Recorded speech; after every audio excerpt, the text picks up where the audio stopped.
नमस्कार दोस्तों। Recently Fitch rating के द्वारा रिपोर्ट जारी की गई है और यहाँ बताया गया है कि भारत की इकॉनमी 2020-21 का जो वित्तीय वर्ष है, फाइनेंशियल ईयर चल रहा है हमारा, इसमें 10.5% की गिरावट होने वाली है, कॉन्ट्रैक्ट होने वाली है बेसिकली। तो इस रिपोर्ट के बारे में हम और जानेंगे, इसके और भी कई सारे पहलू को समझने की कोशिश करेंगे, कारण क्या है, यहाँ पर जो रिकवरी है वो क्यों अच्छे से नहीं हो पा रही। चलिए आगे बढ़ते हैं। मैं हूं अंकित अग्रवाल और अपडेट के लिए आप मुझे फॉलो कर सकते हैं इंस्टाग्राम, फेसबुक और ट्विटर पर। मेरे लेक्चर की हर पीडीएफ आपको फेसबुक पर तो मिलेगी ही, प्लस साथ में आप मेरा टेलीग्राम चैनल ज्वाइन कर सकते हैं by searching Ankit Agrawal official. और अगर आप यूपीएससी की तैयारी कर रहे हैं तो आपके लिए सुनहरा मौका है। स्टडी आईक्यू है आपके लिए स्मार्ट कोर्सेज, जिसके थ्रू आप अपनी प्रिपरेशन और भी ज़्यादा अच्छी तरीके से कर सकते हैं। तो जैसा कि आप यहाँ पर न्यूज़ में देख सकते हो, इंडियन इकोनॉमी में see its worst contraction in financial year 2020-21 at 10.5%। ठीक है, तो सबसे पहले ये जान लो कि फिच रेटिंग है क्या बेसिकली। तो ये अमेरिकन क्रेडिट रेटिंग एजेंसी है। जैसे कि आप श्योर कि आप सबने सुना होगा कि किसी देश को, जैसे कि भारत को BBB नेगेटिव रेटिंग, इसी तरह अलग अलग देशों को अलग अलग रेटिंग्स दी जाती हैं उसके इन्वेस्टमेंट ग्रेड को लेकर। जितना ज़्यादा अच्छा रेटिंग होगा वहाँ पर इन्वेस्टमेंट के चांसेस और ज़्यादा बेहतर होते हैं। तो जो फिच रेटिंग है वो विश्व की बिग 3 क्रेडिट रेटिंग एजेंसीज में शामिल है। मतलब कि बाकी जो दो हैं आपने सुना होगा इसके बारे में, स्टैंडर्ड एंड पुअर और यहाँ पर मूडीज आपने सुना होगा, राइट। तो ये तीन मिलाकर आपकी बिग 3 क्रेडिट रेटिंग एजेंसीज बन जाती हैं। जो फिच रेटिंग की अगर हम बात करें, ये 1914 में इसको बनाया गया था और इसका हेडक्वार्टर आपको न्यूयॉर्क यूएसए के अंदर मिलेगा। तो देखिए बेसिकली फिच रेटिंग के द्वारा यहाँ क्या बोला गया है। सबसे पहले उन्होंने जून में अनुमान लगाया था कि 2020-21 में जो हमारा जीडीपी है वो कॉन्ट्रैक्ट होगा, छोटा होगा कितना, 5% से 2019-20 के मुकाबले। लेकिन अब जो लेटेस्ट फोरकास्ट आ रहा है यहाँ पर, और रिसेंटली आपने देखा होगा जून क्वार्टर का यहाँ पर जो अनुमान आया है, करीब 23.9% की गिरावट हुई है। इन सभी चीज़ों को देखते हुए यहाँ पर अब फिच रेटिंग ये कह रहा है कि 10.5% की गिरावट होगी। मतलब डायरेक्टली इन्होंने 5% से डायरेक्ट शिफ्ट कर दिया है 10.5% पर। और यहाँ पर उनका कहना है कि जो फिजिकल सपोर्ट है, मतलब कि सरकार के द्वारा जो खर्चा करना है वो बहुत ही लिमिटेड अमाउंट में है। यहाँ पर जो फाइनेंशियल सिस्टम है वो अच्छे से काम नहीं कर रहा, लगातार कोरोना वायरस के केसेस बढ़ते जा रहे हैं। सब इन सारे कारणों को देखकर 10.5% की गिरावट बताई गई है। देखिए यहाँ पर तो 10.5% बताया जा रहा है, लेकिन मैं आपको एक और चीज़ बता दूं, फिच रेटिंग की अलग अलग आपको अलग अलग देशों में उनकी सब्सिडरीज भी मिलेंगी। जैसे कि भारत की अलग से यहाँ पर सब्सिडरी है जिसको कहा जाता है India ratings and research. I am sure कि इसके बारे में भी आपने सुना होगा। तो ये भी क्या है, ये आपकी 100% सब्सिडरी है किसकी, फिच ग्रुप की, जो मैंने अभी आपको जस्ट बताया। अब देखिए इनका क्या कहना है, इनका यहाँ पर ये कहना है कि भारत में जो डिक्लाइन है वो 10.5% नहीं, ये और भी ज़्यादा गहरा होगा, 11.8% बताया जा रहा है। मतलब और ज़्यादा नकारात्मक स्थिति आपको यहाँ पर देखने को मिलेगी। और इन सभी चीजों को देखते हुए आप कह सकते हो कि भारत के इतिहास में यह आपका डीपेस्ट कॉन्ट्रैक्शन होने वाला है। यहाँ पर आप देखिए 1979-80 में आप देख सकते हो यहाँ पर 5.2% की गिरावट हुई थी। ये लगातार मैं आपको मैप भी दिखाता रहता हूँ। तो करीब 4 बार हमारा नेगेटिव ग्रोथ हुआ था, जिसमें जो सबसे बड़ा नेगेटिव ग्रोथ है वो आपका 79-80 में हुआ था। ये 5.2% की गिरावट हुई थी। लेकिन ये जो 10% से भी अगर ये ज़्यादा गिरावट होने वाली है तो आप क्लियरली तौर पर देख सकते हो कि ये सबसे ज़्यादा गिरावट होगी। लेकिन यहाँ पर एक और मैं आपको डिफरेंट पिक्चर देता हूँ। देखिए यहाँ पर फिच रेटिंग के द्वारा एक रिपोर्ट भी जारी किया गया है 7 सितंबर को, आप देख सकते हो। इसका नाम है ग्लोबल इकोनॉमिक आउटलुक। मतलब कि पूरे विश्व का यहाँ पर इकोनॉमी कैसा होगा उसके बारे में इन्होंने बताया है। मतलब कि ये लगातार अपडेट करते रहते हैं। तो देखिएगा यहाँ पर जून में के महीने में इन्होंने कहा था पूरे विश्व की जो जीडीपी है वो कॉन्ट्रैक्ट होगी, कितनी होगी, -4.6%। मतलब 4.6% से गिरावट होगी पूरे विश्व की जीडीपी, ठीक है, ओवरऑल।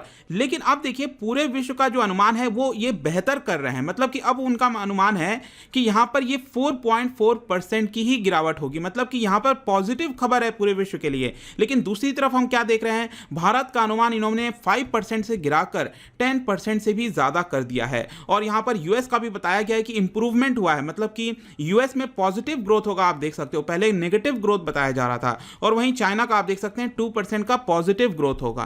तो यहाँ पर एक क्वेश्चन आता है कि भारत में रिबाउंड क्यों नहीं हो पा रहा है, मतलब रिकवरी क्यों नहीं हो रही है। तो देखिए यहाँ पर कहना है कि जो सितंबर का क्वार्टर का आंकड़ा आएगा, तो सितंबर का, देखिए जब मैं सितंबर कहता हूँ इसका मतलब ये हुआ जुलाई अगस्त सितंबर, ठीक है। ये जो 3 महीने का क्वार्टर होता है इसको हम सितंबर क्वार्टर के नाम से भी जानते हैं, जैसे कि अभी हमने देखा जून क्वार्टर। तो यहाँ पर जो सितंबर क्वार्टर का आंकड़ा आएगा उसमें डेफिनेटली हमें इंप्रूवमेंट देखने को मिलेगी, लेकिन यहाँ पर जिस तरह के साइंस आ रहे हैं, ऐसा फिच ग्रुप के द्वारा बोला गया है कि रिकवरी उतनी तेजी से नहीं हो रही है। पहले क्या बोला जा रहा था कि जब हम अनलॉक करेंगे, इकोनॉमी वापस से पटरी पर आएगी, तो यहाँ पर वापस हम वी शेप की रिकवरी देख सकते हैं, लेकिन उतना स्ट्रांग रिकवरी देखने को नहीं मिल रहा है। इसका कारण क्या है, यहाँ पर उन्होंने बताया कि जो इंपोर्ट है वो यहाँ पर स्टिल डिप्रेस्ड लेवल पर है। देखिए इंपोर्ट हम लोग सोचते हैं कई बार कि ये खराब होता है, बहुत इंपोर्ट नहीं कराना चाहिए, जहाँ ये बात ठीक है, लेकिन यहाँ पर ये एक तरह का साइन होता है। अगर हम बहुत ज़्यादा अगर हम इंपोर्ट अचानक से हमारा कम हो रहा है, इसका मतलब ये क्या शो कर रहा है, ये शो कर रहा है कि डिमांड कम हो गई है अचानक से।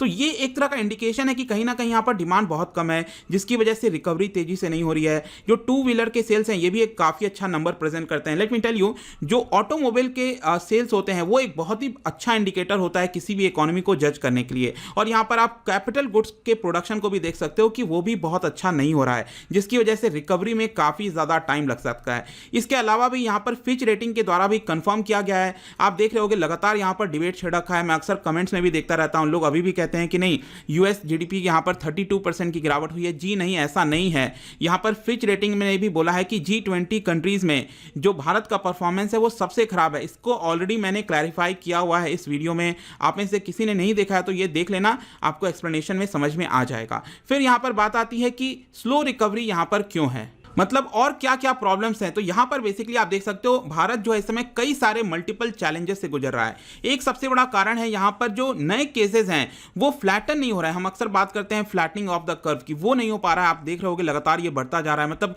भारत के अंदर कोरोना वायरस आपको स्लो होता हुआ नहीं दिख रहा है, लेकिन बाकी आप देशों में देखो तो वहां पर आपको स्लो होता हुआ देखने को मिलेगा। और इन सब चीज़ों की वजह से क्या हुआ है कि शटडाउन आपको देखने को मिल रहा है कई जगह देश के अंदर। यहाँ पर इकोनॉमिक एक्टिविटी में डिसरप्शन आया है, जिसकी वजह से ग्रोथ अच्छे से नहीं हो पा रही है। इसके अलावा यहाँ पर यह बोला गया है कि इकोनॉमिक एक्टिविटी कम होगा तो इसकी वजह से जो हाउस होल्ड्स हैं और जो कॉर्पोरेट हैं उनकी इनकम कम हो रही है। तो एक तरफ इनकम कम हो रही है और दूसरी तरफ जो इन्फ्लेशन कम होना चाहिए, क्योंकि यहाँ पर यूजुअली क्या होता है कि जब आपकी इनकम रिसेशन आता है तो इन्फ्लेशन भी आपको कम होता हुआ दिखता होगा। लेकिन इस बार क्या हुआ है, सप्लाई चेन में डिसरप्शन आया है, हेल्थ क्राइसिस है, इसकी वजह से इन्फ्लेशन कंट्रोल नहीं हो रहा है। ये भी जो है आपका 6% के अबव मार्क से आपको लगातार दिख रहा होगा। तो ये सब कारण है जो कि फिच रेटिंग ने यहां पर बताए हैं। और लास्ट में जाने से पहले एक और मैं आपको अपडेट दे दूं कि करीब 2 महीने पहले मैंने इसके ऊपर भी वीडियो बनाया था। यहां पर बताया था फिच इंडिया रेटिंग्स ने, जो फिच ग्रुप का ही सब्सिडरी है, कि जो अलग अलग राज्य हैं हमारे देश के अंदर उनकी जीडीपी कैसी होगी, उनका कितना कॉन्ट्रैक्शन होगा। तो यहां पर बताया गया कि 1% से लेकर 14% का अलग अलग राज्यों का यहां पर गिरावट होगा, लेकिन सबसे ज्यादा गिरावट गोवा, गुजरात, आसाम और सिक्किम में देखने को मिलेगा। आप यहां पर देख सकते हो, ऐसा बताया गया है कि आसाम में 10% की गिरावट होगी, गोवा में करीब 14%, सबसे ज्यादा गिरावट गोवा में उसके स्टेट की जीडीपी की होगी।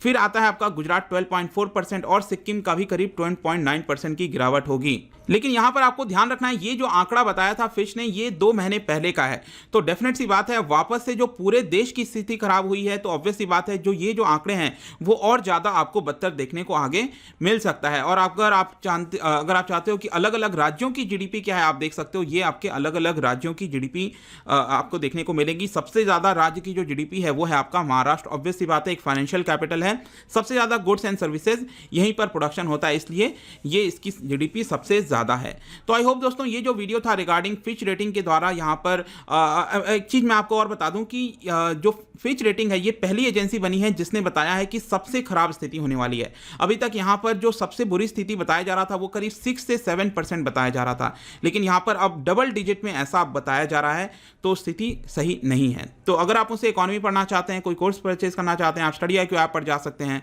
किसी भी इंक्वायरी के लिए आप मुझसे डायरेक्टली इंस्टाग्राम पर जुड़िए, यहां पर मैं डेली एक MCQ डालता हूं, आप स्टोरीज में जाकर प्ले कर सकते हो। मिलता हूं आपसे next time, till then thank you very much, see you soon.